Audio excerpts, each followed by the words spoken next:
score. Oh, I see. I would have given that to Pacquiao because I thought he won most of the round. Even with the late action from Solis, which kind of like turned things. But I think the CompuBox numbers were an indication. Pacquiao landed a lot of punches, but you know, again, those later parts of the round sometimes influence people. I'm going to change my score. You know, you influenced me. Feel free to have a mind of your own. And it's amazing that they're actually telling Solis over here in this corner that he's too quick, but you know what? All he's doing is slapping his punches. It's easy for Archie to say. Exactly. We're in round 5 of a 12-rounder. Manny Pacquiao, this is our main event, of course. The main reason why these folks have come out here in large numbers. Nice crowd, somewhere between 12 and 15,000 here at the Alamo Dome to see Manny Pacquiao and Jorge Solis. And so far, Jorge Solis has proven at least a nettlesome opponent for Manny Pacquiao. Pacquiao was just complaining again about another left hand to the hip. What was going on there was that Solis tried to throw a straight right to the body, and the elbows kind of slipped it down. That's the reason why the shot went down.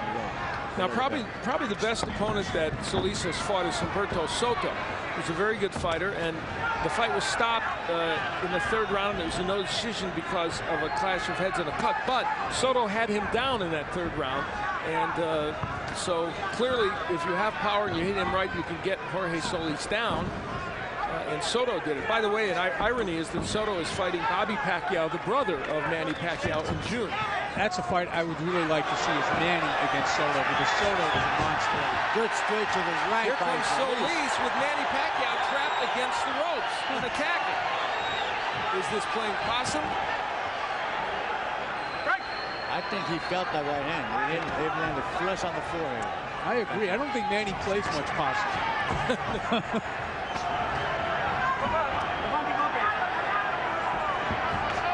Yeah, that is not his repertoire. Not usually. Normally he gets mad and he goes after you. Nice jab by Solis.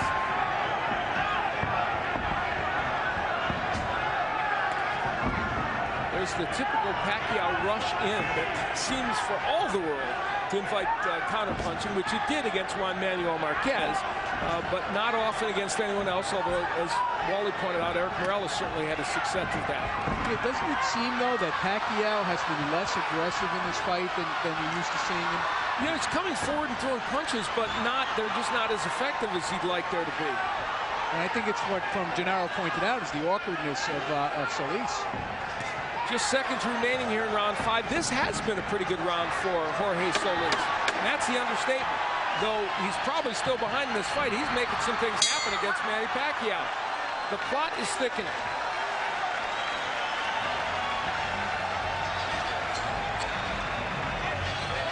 And there's Miguel Cotto, the welterweight champion, who will be taking on Zab Judah on June 9th on pay-per-view. And you want to be on hand for that. He is one of the most exciting fighters. Had the pleasure of doing his fight against Carlos Quintana when he defended his crown. It was just a brilliant effort by him. He is one of the most talented fighters in boxing today. And improving. Yes, indeed. Correct.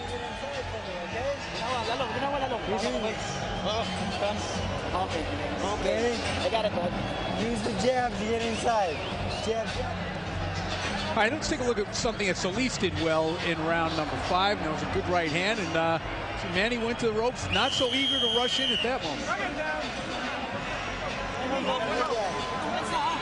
Now there's Freddie Roach, who, as most boxing fans know, was not in the camp of Manny Pacquiao. He was busy training Oscar De La Hoya, and Justin Fortune ran the camp. Of course, he's a longtime associate of Roach, and they said the camp went along just as it always does, but Roach did get here for fight night. Did it have any impact on Pacquiao? Well, who knows? They will do some housekeeping in the ring, and we'll continue.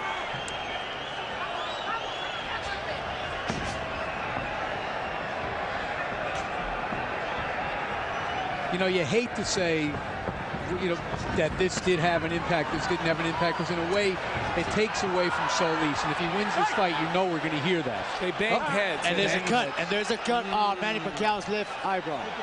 Oh, boy. That's a bad break. It was unintentional.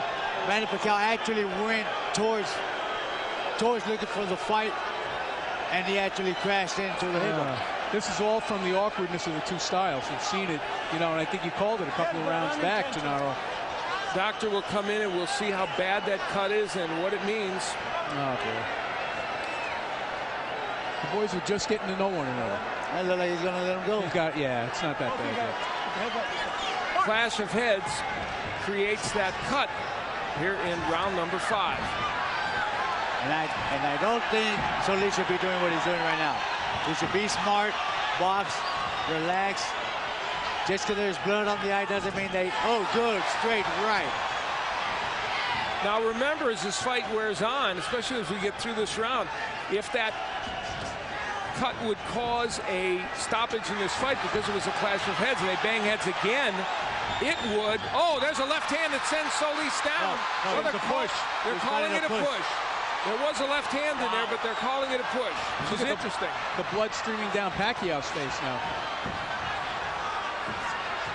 They would go to the scorecards if they had to. Oh, big right hook by Pacquiao, a left hand, and Solis is in some trouble. And there goes a pushing by Pacquiao. He's trying to muscle his way in. Solis has been hurt here in the 6th round. Excuse me, I said the 5th, I meant the 6th. This is now the Pacquiao that I think everybody expected to see. And this is what I expected to see. Solis right here trying to avoid, trying to get away from punches and getting hurt because he doesn't pick up his hands.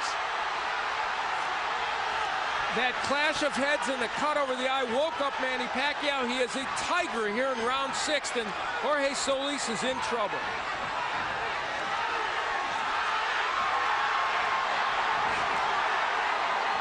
Solis just ripping shots on the inside. And again, I think they bang heads in the eye, bothering Pacquiao.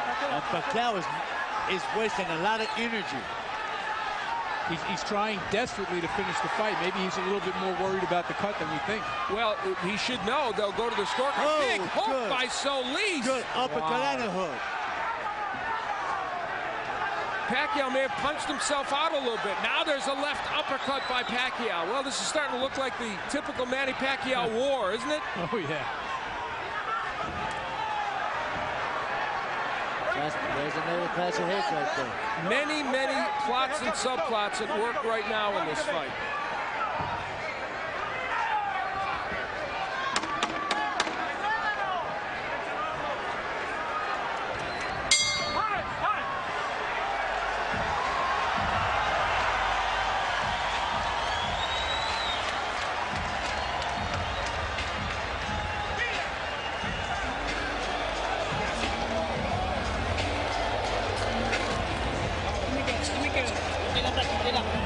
All right, Manny.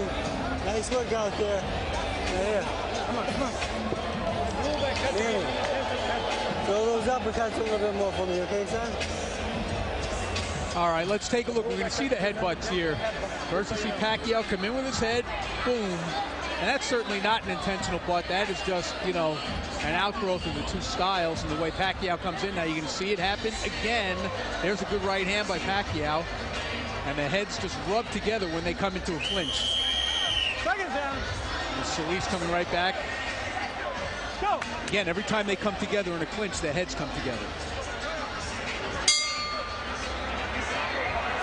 So we move into the 7th round.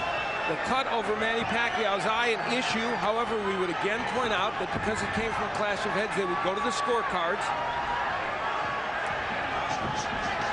I would guess Manny Pacquiao is ahead on the scorecards at this juncture, but we don't know. Pacquiao had Solis in bad trouble in the 6th round, but then Solis came back with a big left hook. Solis showed, if nothing else, in that last round now, he's resilient. He did recover quickly. He got hit with some good shots by Manny Pacquiao. Pacquiao, as we know, punches with power.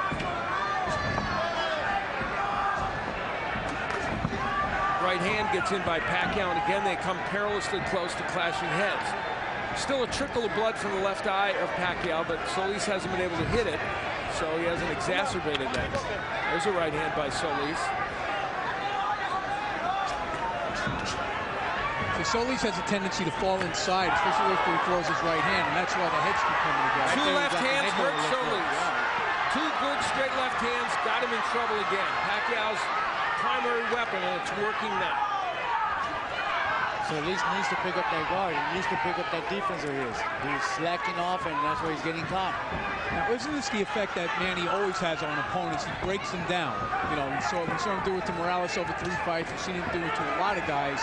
It's the relentless pressure. After a while, you know, despite yourself, the hands start coming down because you get exhausted.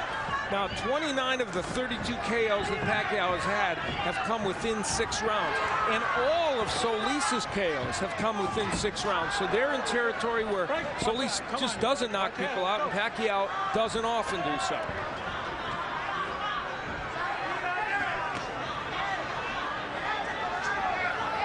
A minute left to go, or just under it, in round 7 of this 12-rounder. Good jab by Pacquiao. This is our main event of the evening, and there's another one of those big left hands. This has been a signature round for Pacquiao, and of course he had a very good 6th round as well, so he strung together 2 really impressive rounds. Now, it's an interesting stat that you brought up about the KO percentage after 6 rounds, because I think everybody's percentage of Manny is that he's a fighter who gets stronger and stronger as the fight goes on. That's kind of surprising. You know what? Either he gets stronger, or the fact of the matter is that he pressures the fighter, his opponent, so much that they tend to wear down quite a bit. Obviously, you know what? I was noticing that most of the southpaws, they tend to lean to the right when they're getting ready to throw that lift. I'm surprised that Solis has not caught on to that. Seconds remaining here in round number 7. Manny Pacquiao has had himself an excellent 7th round and lands yet another short left hand.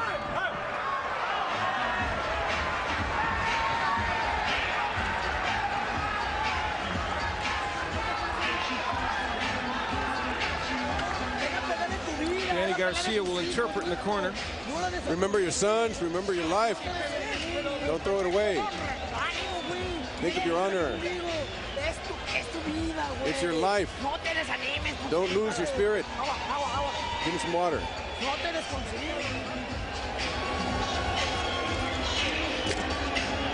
Right here. Manny. When he throws that lazy jab out, go with the hook over the top and the uppercut behind it. All right, it's a beautiful shot. Hook uppercut, okay? Well, round 7 was about 90% Manny Pacquiao. There's a big left hand. You see that it temporarily buckled the knees there of Jorge Solis.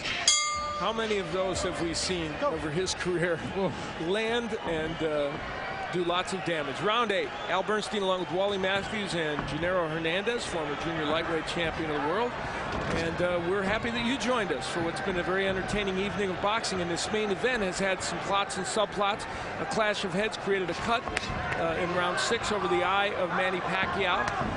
They have controlled it for the most part. And in the last 2 rounds, Pacquiao has been extremely effective against Jorge Solis. You know, and I think they've run out of ideas in Solis's corner. Yeah. Gennaro, you know, we were both listening, and they've invoked the family. He's in trouble, and down goes Solis. You know, like it was that lip uppercut that dropped him.